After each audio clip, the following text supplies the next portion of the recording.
For 25 years, Vladimir Putin built a fortress. He told the world that Russia was invincible, protected by an army of security forces and a loyal population. But today, we are pulling back the curtain on a regime that is rotting from the inside out. The police have fled, the doctors are in revolt, the railways are bankrupt, and the people are arming themselves. While the Kremlin obsesses over the front lines in Ukraine, they have lost the most important territory of all, Russia itself. The vertical of power has snapped. Welcome to the internal collapse of the Russian Federation. Welcome back to Mr. Warlog. We often talk about tanks, missiles, and geopolitics, but empires rarely die from invasion. They die from suicide. They die when the systems that keep daily life running, law and order, healthcare, transport, simply stop working. And that is exactly what is happening in Russia right now, in December 2025. Charter 97 and Jamestown Foundation have released bombshell reports confirming what the Kremlin has tried to hide: a mass exodus of law enforcement. We aren't talking about a few resignations. We are talking about a systemic evacuation of the security state. At the same time, a rebellion is brewing in the hospitals and on the railways. Putin is trying to plug the holes with draconian laws, raising taxes to 22% and forcing students into what looks like serfdom. You need to see the truth that the FSB is trying to suppress. Let's start with the most shocking development. Russia has always been a police state. But what happens to a police state when the police leave? According to data analyzed by the Jamestown Foundation and Kyiv Post, the Russian Ministry of Internal Affairs is facing a catastrophic shortage of nearly 200,000 personnel. In some regions, specifically east of the Urals and in the North Caucasus, police departments are operating at 50% capacity. In rural districts, the vacancy rate hits 90%. Think about that. In vast stretches of Russia, if you call the police, no one comes. Why are they leaving? It's not just the low salaries, though earning $380 a month while a soldier gets 5 times that amount is humiliating. Charter 97 reports a deeper, darker reason. They are fleeing because they know the end is coming. High-ranking investigators and FSIN prison service officials are defecting to the West. They are taking their files with them. They are testifying to the International Criminal Court about torture and war crimes. They are no longer Putin's guards. They are now the star witnesses against him. They are jumping off the sinking ship before the tribunal subpoenas arrive. And nature abhors a vacuum. When the state police vanish, who takes over? The Jamestown Foundation warns of a terrifying trend. Non-Russians in Russia are arming themselves. With the police gone, ethnic minorities, migrants from Central Asia, and local communities are forming their own self-defense groups. They are stockpiling weapons. There are an estimated 20 million illegal weapons circulating in Russia right now, many brought back by traumatized veterans returning from Ukraine. We are seeing the feudalization of Russia. Local governors and business elites are hiring private security firms, essentially private armies, because the state can no longer protect them. In Trans-Baikal Krai, police tried to evict a homeowner and he opened fire. The police retreated. The state lost. This is the new reality. The monopoly on violence, the most basic definition of a government, has been lost. If the streets are dangerous, the hospitals are a nightmare. Putin has managed to alienate the very people who keep the nation alive, the doctors. The Moscow Times reports a rebellion among medical students. The Kremlin, unable to solve the doctor shortage with money, has decided to solve it with force. A new policy effectively introduces medical serfdom. Graduates are being forced to work in remote, impoverished, or even occupied regions for 3 years. No guarantee of housing, no guarantee of a living wage, just an order: go. Imagine a young surgeon, bright and ambitious, being told she must spend her 20s in a village with no electricity, risking death from Ukrainian shelling for pennies. The result? Brain drain. Instead of accepting this slavery, young doctors are quitting medicine or fleeing the country. A surgical resident in Tomsk said it best: "I don't want to become an alcoholic at an early age." Putin is destroying the future of Russian healthcare to patch up the holes of today. From the hospitals to the tracks, Russia is a vast land empire. It lives and dies by its railways, and the railways are dying. The Express UK has uncovered a financial black hole. Russian Railways, RZD, the country's largest employer with 700,000 staff, is drowning in 4 trillion rubles of debt. Freight traffic has collapsed. Sanctions have bitten. The logistical backbone of the war effort is snapping. RZD is threatening mass layoffs. Imagine 700,000 angry, unpaid railway workers. These are the people who move the tanks. These are the people who move the food. If they strike, the war stops. If they strike, Moscow starves. Finance Minister Silvanov is scrambling for a bailout, but the coffers are emptying fast. So, how does Putin pay for this disaster? By robbing you. The Moscow Times confirms that Putin has signed the law raising the value-added tax, VAT, to 22%. This is not just a tax, it is an act of desperation. It is an admission that the energy revenues are gone. The state is now reaching directly into the pockets of the babushka buying milk and the mother buying diapers. And let's talk about that milk. RBC Ukraine cites statistics showing that Russians are eating less. Consumption of staples like milk, pork, and rice has dropped by 10%.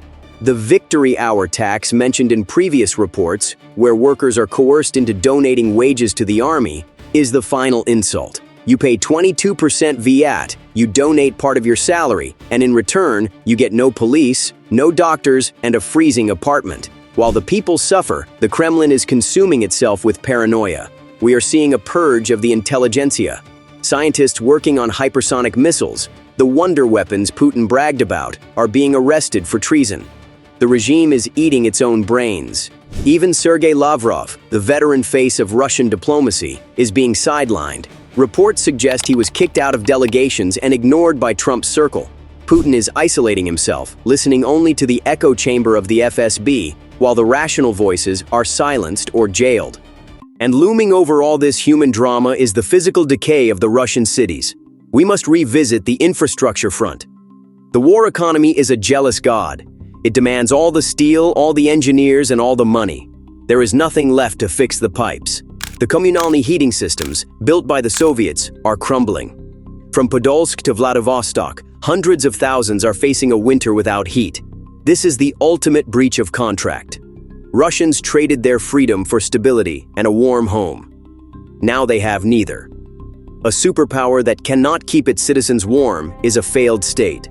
And just when Putin thought he could rely on his neighbors to smuggle in what he needs, another door slammed shut. Kyiv Post highlights the Kazakhstan slap. Astana has stopped the transit of essential goods and electronic components to avoid Western sanctions. This is a technological famine. No spare parts for cars, no chips for washing machines, no servers for the internet. This leads to industrial cannibalism. Factories are stripping one machine to fix another. It works for a month, maybe a year, but eventually you run out of machines to strip. We talked about doctors and railway workers. But you might say, as long as the oil flows, Putin is safe. Well, the oil is flowing, but the money isn't reaching the people who drill it. The Moscow Times has just reported a breaking story from the Urals, the industrial heart of Russia. Workers at one of the largest oil fields have stopped receiving their salaries. This is the ultimate red line. In Russia, oil workers are the aristocracy of the working class. They are supposed to be untouchable. If the regime cannot pay the men who pump the black gold that funds the war, the bankruptcy is total. These workers are currently threatening a strike. Imagine the scenario. The tanks need diesel, but the men in the Urals refuse to open the valves because their children are hungry. This is not just a labor dispute, it is a breakdown of the national revenue machine. With Russians fleeing, dying, or striking, the Kremlin has come up with a desperate solution to keep the economy moving. Import a new population. The Moscow Times reports that the Russian government has officially announced it is ready to accept an unlimited number of workers from India. Let that sink in. Unlimited.